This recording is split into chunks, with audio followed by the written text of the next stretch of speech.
at what we found. It's a big sound in a small town. Far from the bright lights, they're making music every night. Hear what is all around. It's a big sound in a small town. It's a big sound in a small town. It's a big sound in a small town.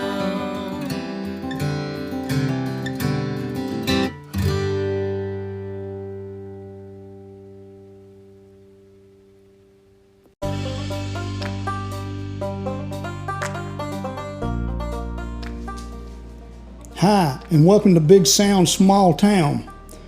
I'm your host, Sandy Carlton, and this is a podcast about the lives and stories of the musicians, writers, artists, and their associates that have their roots in the small towns and communities across America.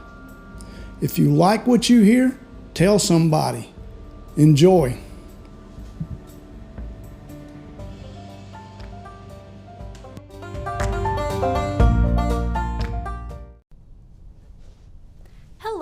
My name is Galaxy Linebeger. I'm a member of the Dancing Fleas, America's premier ukulele party band, and I'm also just a member of the Shelby underground music scene in general.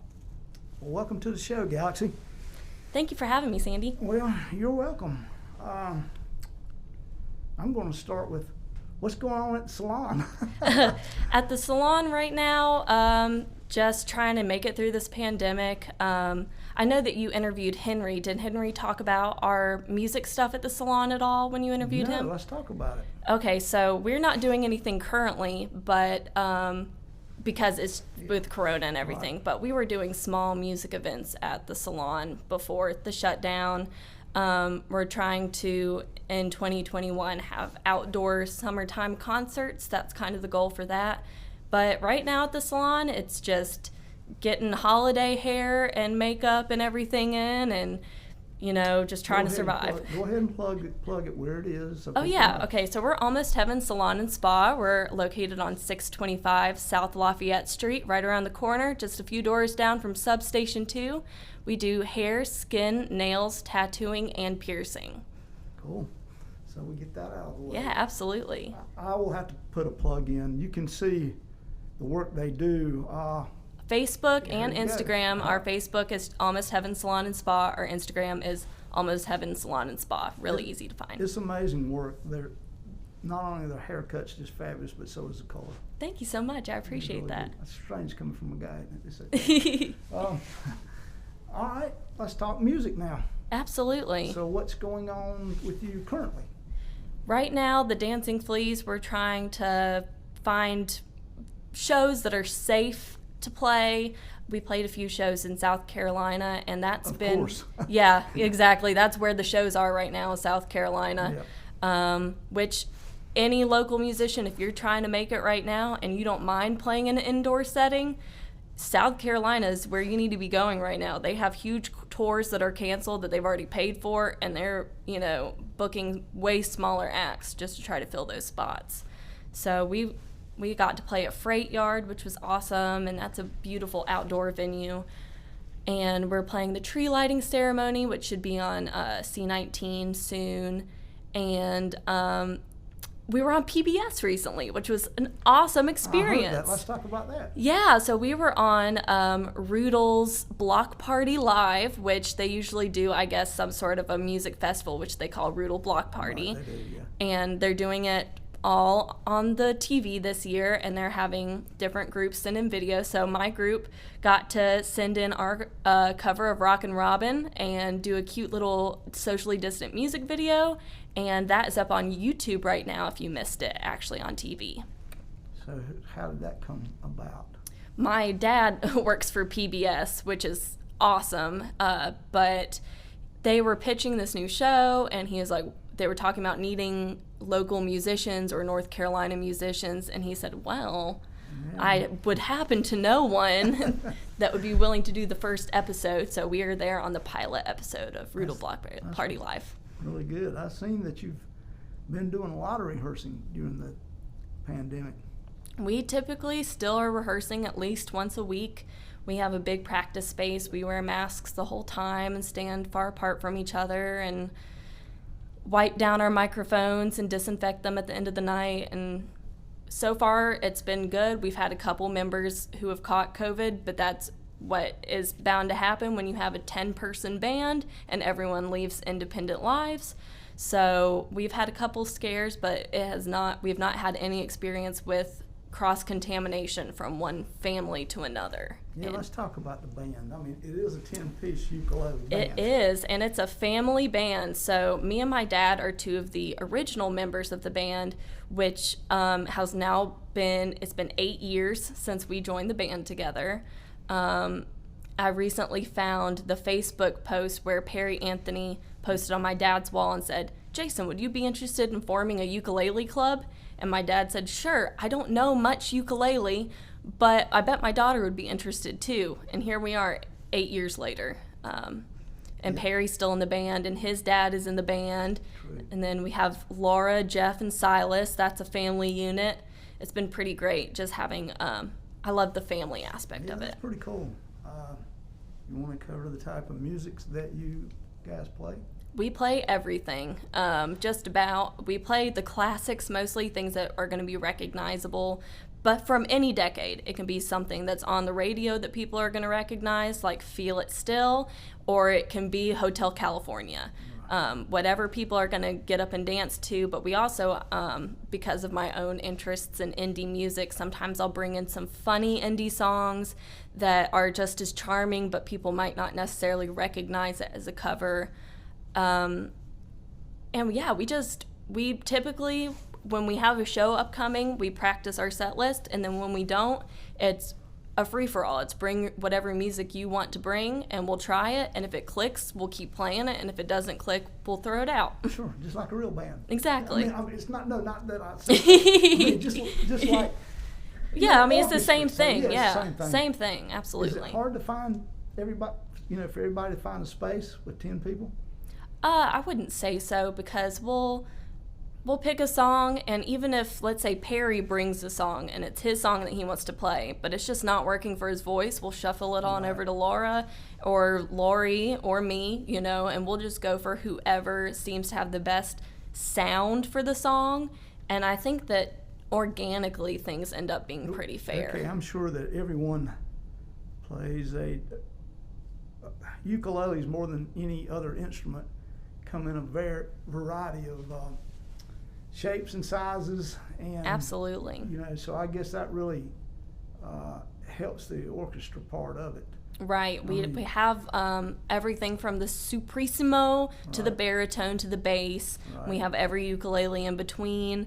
We try to make sure when we're buying new ukuleles, we're not all buying the same one, yeah. so we don't have 8 tenors, and then Right. Then that's a problem. Exactly where I was going with that. Right, I but didn't want people to think there were 10 standard ukuleles in a Right. band all playing rhythm. So. Yeah, that's not what we're doing. And when we first started, that was closer to it, because we all had beginner ukuleles, so they were almost all sopranos or concerts. Right. And so it was 6 concert or soprano ukuleles, and we didn't really have any bass. Right. We did have at the very beginning, when we were playing with David Melton, he did bring out his steel guitar Right.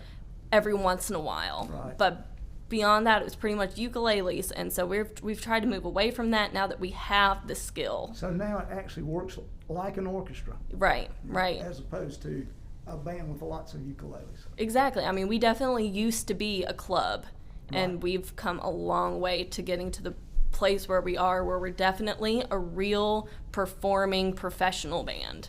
Speaking of a long way, did you not take this act overseas somewhat, your dad and yourself? We did. So me and my dad had the awesome opportunity. We went to England, and we stayed in beautiful St. Ives, and we played 2 shows, I believe it was 2 shows, with our sister band overseas, the Dancing Fleas Orchestra, which is the ukulele group of Cornwall, England, under the same name, which we've been Facebook friends with for many years. But purely due to a fluke and a scheduling conflict. We got booked for a festival overseas that was really for them, and we contacted them and said, we would love to just hop in with you guys if you'll have us.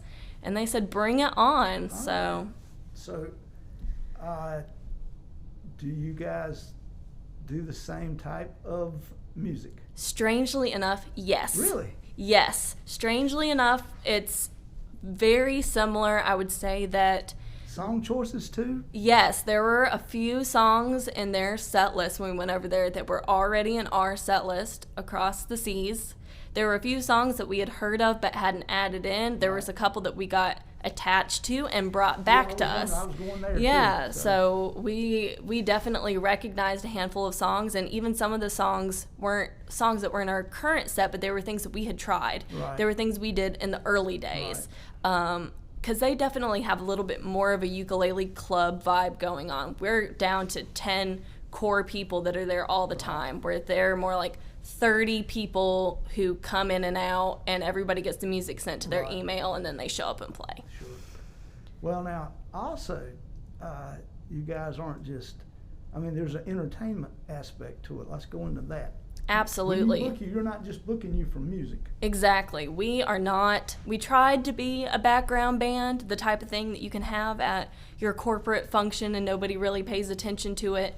But that's just not who we are. We tend to turn heads whether we mean to or not. But that's because we have clogging. So Laura Wheeler is a phenomenal tap dancer and clogger, and she does pretty much all of our foot percussion these days.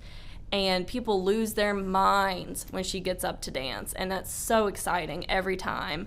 And we have built-in jokes now. We've really fleshed out our set list as far as who introduces the songs, how do they do it, what are our gags, what are the jokes we come back to, and synchronized dance routines have come into play a lot. Our new practice location has a mirror that faces us like a ballet studio. Mm-hmm. So that also just happened completely organically. We started being goofy in the mirror and then just incorporated it into the set. Like the old Motown acts, I guess. Exactly, but it's so much fun. And yeah, now that we're really confident with our instruments, we can kind of expand in that way and not be so concerned about making sure we're getting the right notes. So I guess that opens you up to a lot of jobs, not just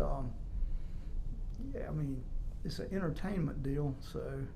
Right. We definitely have a handful of smaller bars that they just adore us for that exact reason, because we don't just get up there and sing and then leave. We engage the audience, and so there's quite a few places that ask for us back more often than other people get on that rotation, just because we're such a good time for people. Right. I've seen the act several times, and it is very entertaining. Thank you. Thank you. It's okay. Well, can people afford a 10-piece band? I would say so. We have pretty affordable prices. We all have. I'm not asking you to get quotes or anything. Yeah, we all have careers, and this is all just for fun. But we also know our worth. Right. So we've set a price that adequately covers our travel, and we don't pay ourselves out at this current point in time. We save for better equipment.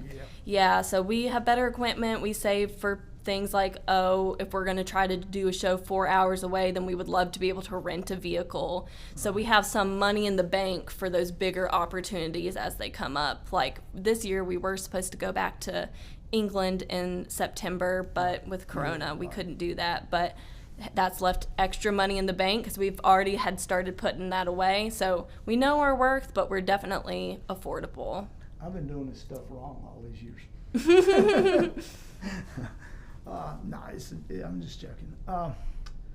Wow, that's a lot going on. Well, so you just started playing the ukulele with this club? Were you playing anything else before that? I'm pretty sure me and my dad bought ukuleles for the club. Okay. So we were newbies, but I did play violin in middle school orchestra. So by the time I joined the Fleas, I was probably 4 years into violin. I played a little guitar. My dad got me guitar lessons with David Melton when I was probably in the 6th grade and Okay.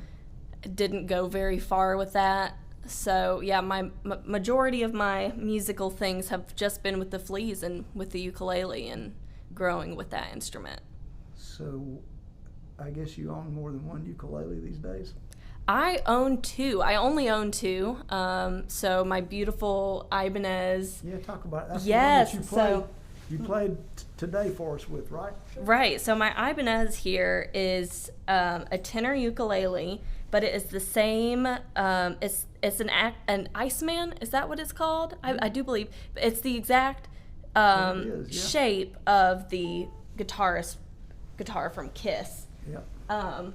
Which I just fell in love with this particular tenor ukulele just for the look of it and it being a good stage instrument. And I see that it is an electric instrument also. Yep, electric acoustic. I think everybody in the band now is playing electric. Well, it is electric. hard it would be really hard to mic 10 instruments. Yeah, no, we have, I think all 10 ukuleles now are definitely all electric or electric acoustic, and if we have some technical difficulties, we'll just leave that whole ukulele out. Oh yeah. Well, okay. Let me ask you this: do you play these through amps, or do you play these through the board? Or Through the board. Okay. Mm-hmm. Okay. We have a big old soundboard with 1 million inputs because we Right. have to have 1 million, Yeah. and we'll use a solid 18 of them for I a guess show. you have to have a sound man basically to go with you, or do you do that yourself? So our go-to sound guy is Cole Hamrick at the high school. He's also their technical theater teacher. He's awesome. He typically comes with us and will play shows and be our sound man. But he's been training my little sister, who's one of his theater students, and she came and did our most recent show for us, and our sound was amazing. Oh, that's good then. So we're just going to add another You're family just member another in to family do it. member coming in. That's excellent though. That is okay. This is the tell time. Somebody gets too loud, you'll have to turn them down. Oh, I'm the too loud one. That's me. Keep turning up the whole night. I sing, I project, so my vocals are always louder than everyone else's. Typically, we don't have any issue with that with ukulele because our soloists all have boards, and so they're, changing their levels as they go. But as far as vocals, the big thing is we've really learned how to work with one another after being in the same band with the same people. They know I'm loud. We know that Lori's quiet. We know that Laura is also, she can be quiet. Lori tends to get up and she'll go away from the mic sometimes. And so it's about, we'll have to change certain people's levels depending on whether they're lead or backup, because we've also just learned that some people, they don't hear it. So we've learned to work around those things. Do you have structured practiced harmony singings, or do you just wing that as you go along? We usually wing it, and then if there's a song that's not coming together with it just organically, then we'll do an additional vocal practice. Right. Okay. 10 people is a lot. Yeah, and we'll do 6-part harmonies, and it gets intense, beautiful but intense. Yeah. New Christie minstrels for the modern age, which is really cool because you're pretty much one of a kind. Yeah, you pretty much have your market cornered at this point. I would think so. I would hope so. We got our dedicated listeners, our flea bags. That's what you call them. That's what they've dubbed themselves. Yeah. That's pretty cool then. I guess Christmas season you probably lock up a lot of jobs, don't you? This year is kind of weird, but usually we always play the tree lighting ceremony. We'll play a couple private Christmas events that won't necessarily be stuff that we record and put on the Facebook, because we do still get a handful of those corporate type business parties and things. And they're fun to do. So we'll typically do a handful of holiday parties, maybe our own holiday party. We tend to do, my parents got married on New Year's Eve, so they always throw a big New Year's Eve party, and the Fleas usually play that. And so that we don't book New Year's Eve shows often because we'd rather just have a party. I mean, the 10 of us is a party wherever we go. So you add in just my parents' friends, and it's a good time. So we usually do that for New Year's. that's just sounds like a really wholesome. Oh, it's wonderful. We did the last year we did it was at the Banker's house and the Fleas played, and it was just lovely. So let's talk about you taking the tour of the Banker's house. Oh, I love the Banker's house. Gorgeous place. Absolutely. When I did it, I made buddies with the guy that is kind of the caretaker. Mm-hmm. He gave me the whole full tour. Wow, you got to go upstairs? Everything. Wow. And, okay, I haven't been upstairs. And I got to drink water out of the out of the well? Yeah. Wow. Yeah, it was cool. Yeah, so the first time I think I went in the Banker's house, I was a debutante, which I think is something people don't expect from me.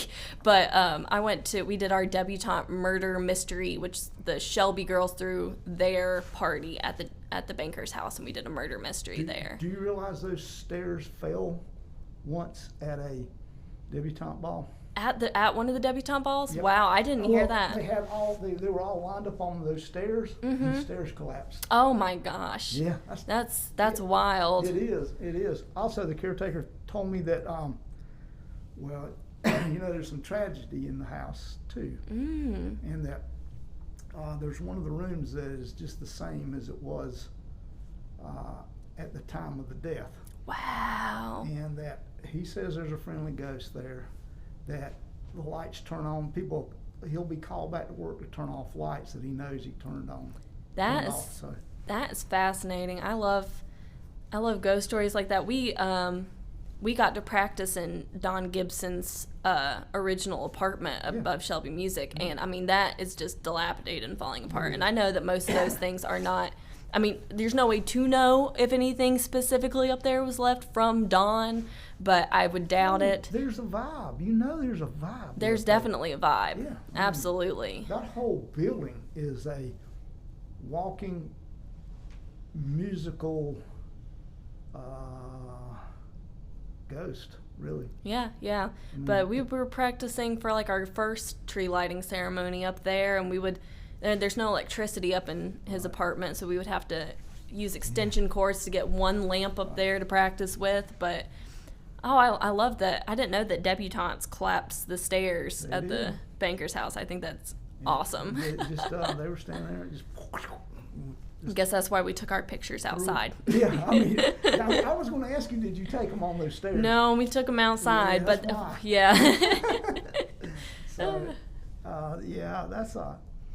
didn't know that. But it's cool. It's a cool place to go play. Yeah, definitely. We love the Banker's house, and we usually play there for the turkey trot. Yeah. And we'll play out in the front yard as people run by. That's always a fun time. Your favorite place you played?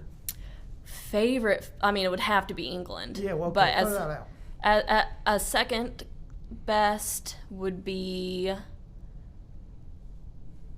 I really like Oscar Blues Brewery. Yeah, it's a pretty good place. It's a really lovely place. But also, we happen to be playing there during a beautiful sunset over the mountains. So I would take that exact gig over and over any day of the week. You guys get to play craft breweries a lot.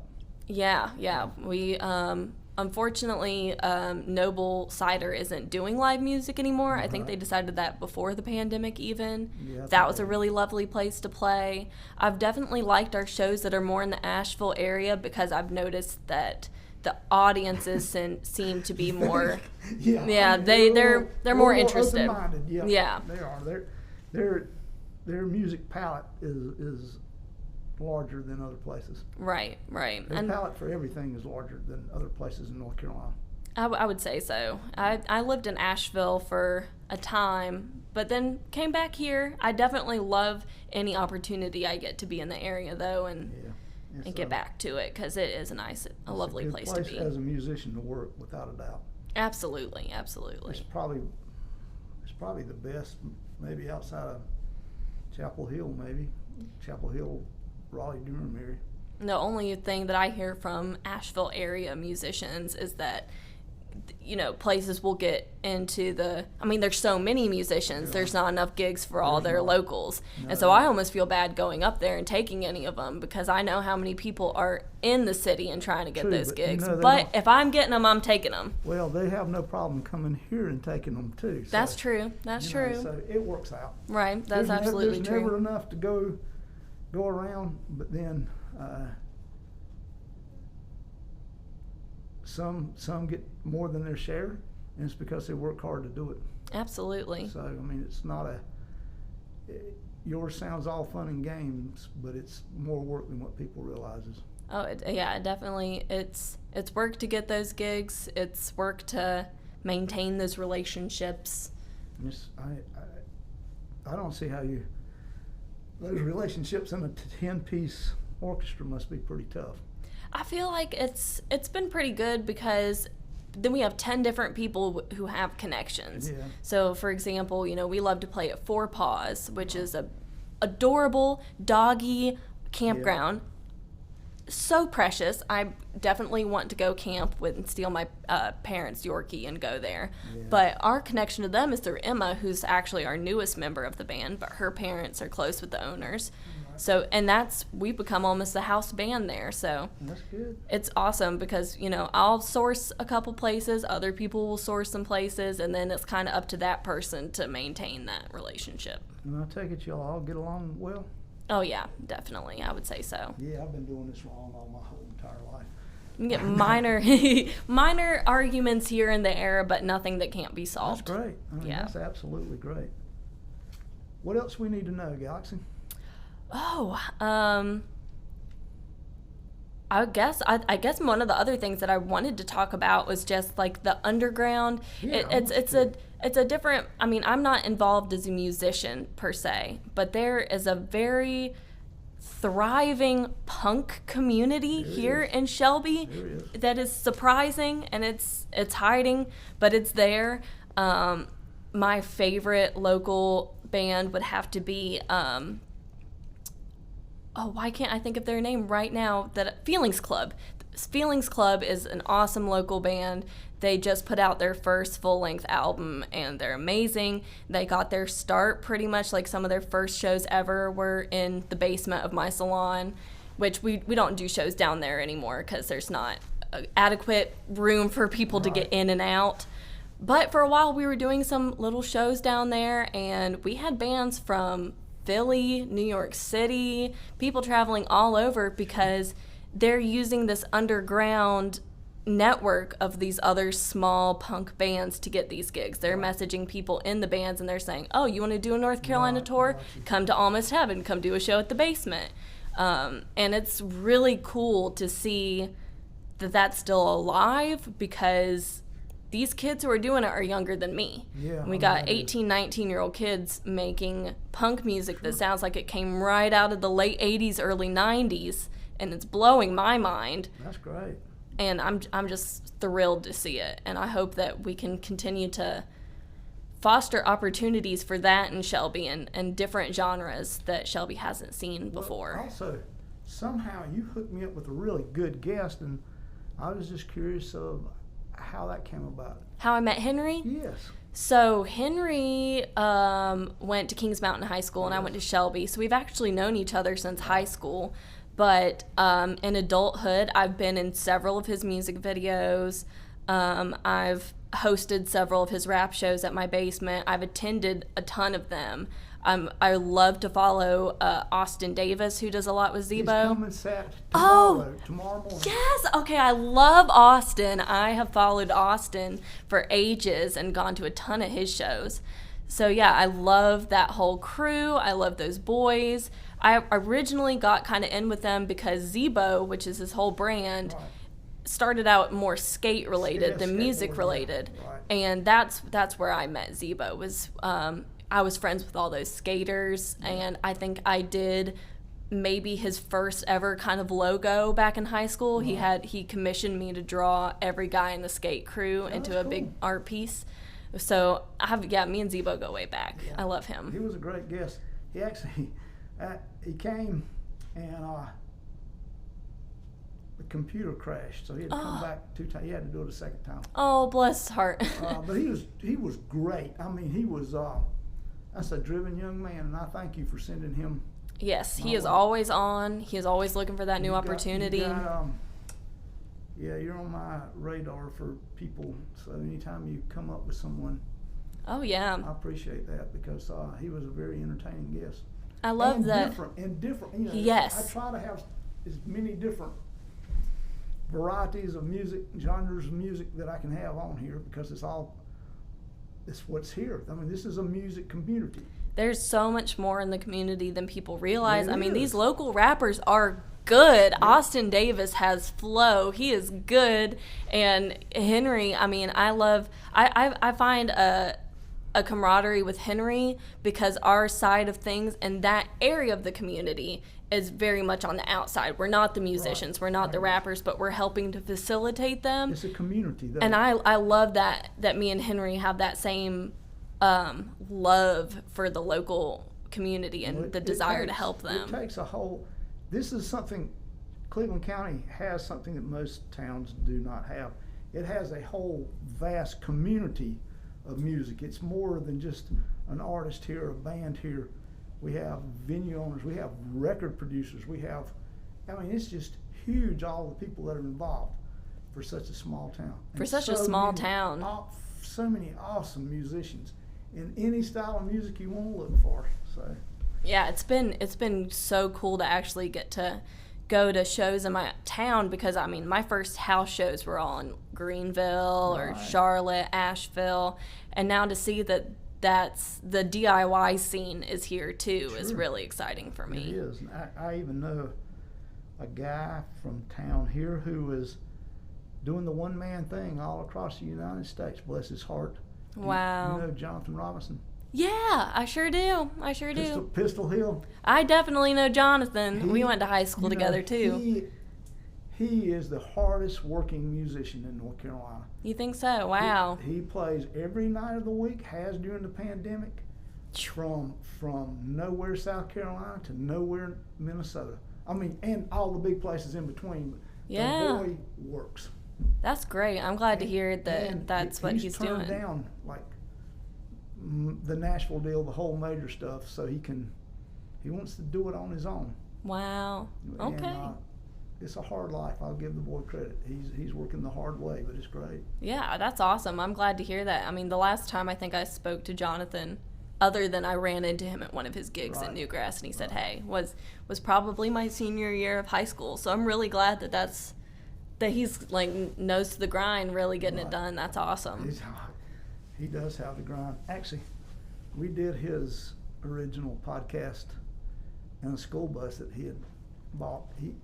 He bought a school bus, but we were set up to do it. We were going to do it in his car, because he was traveling so much, just for fun, just because. Yeah, why not? He calls and says, "Hey, can we put this back 2 days?" I said, "Sure."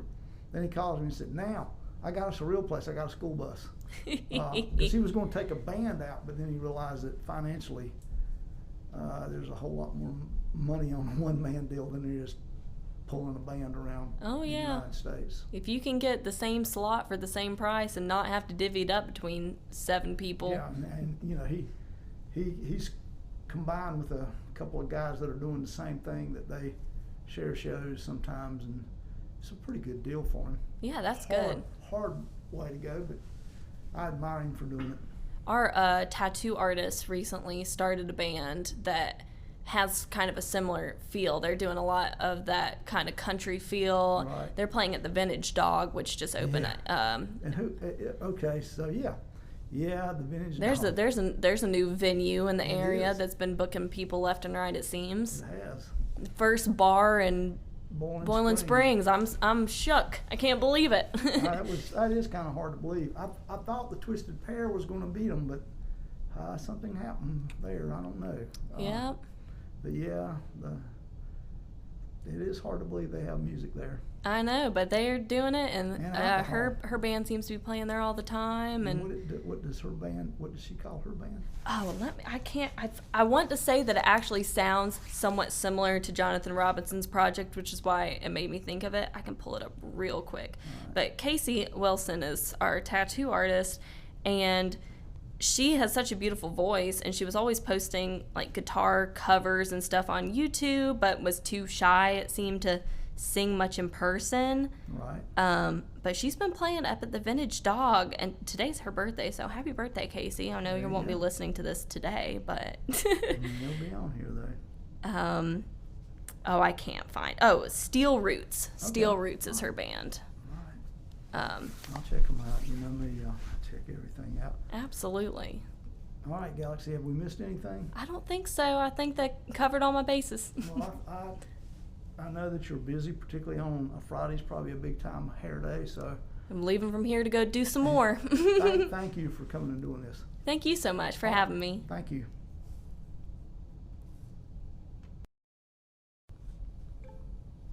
My eyes are so bleary, I guess I'm young, but I feel so weary.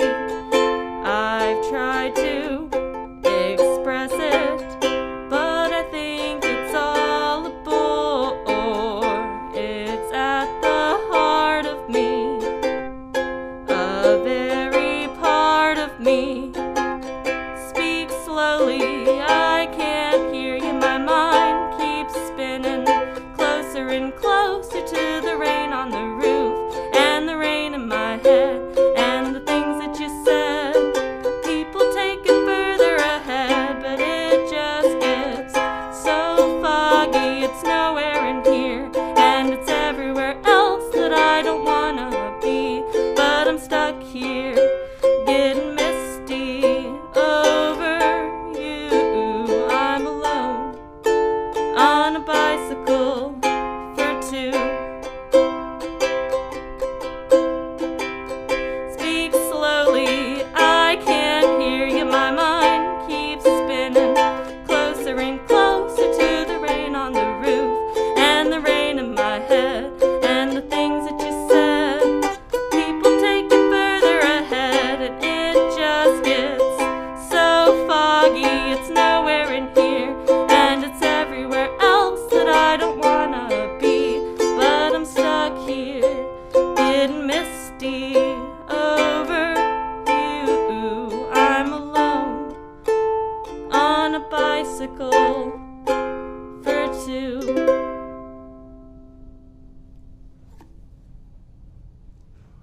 Right, just let me know when you're ready. Okay.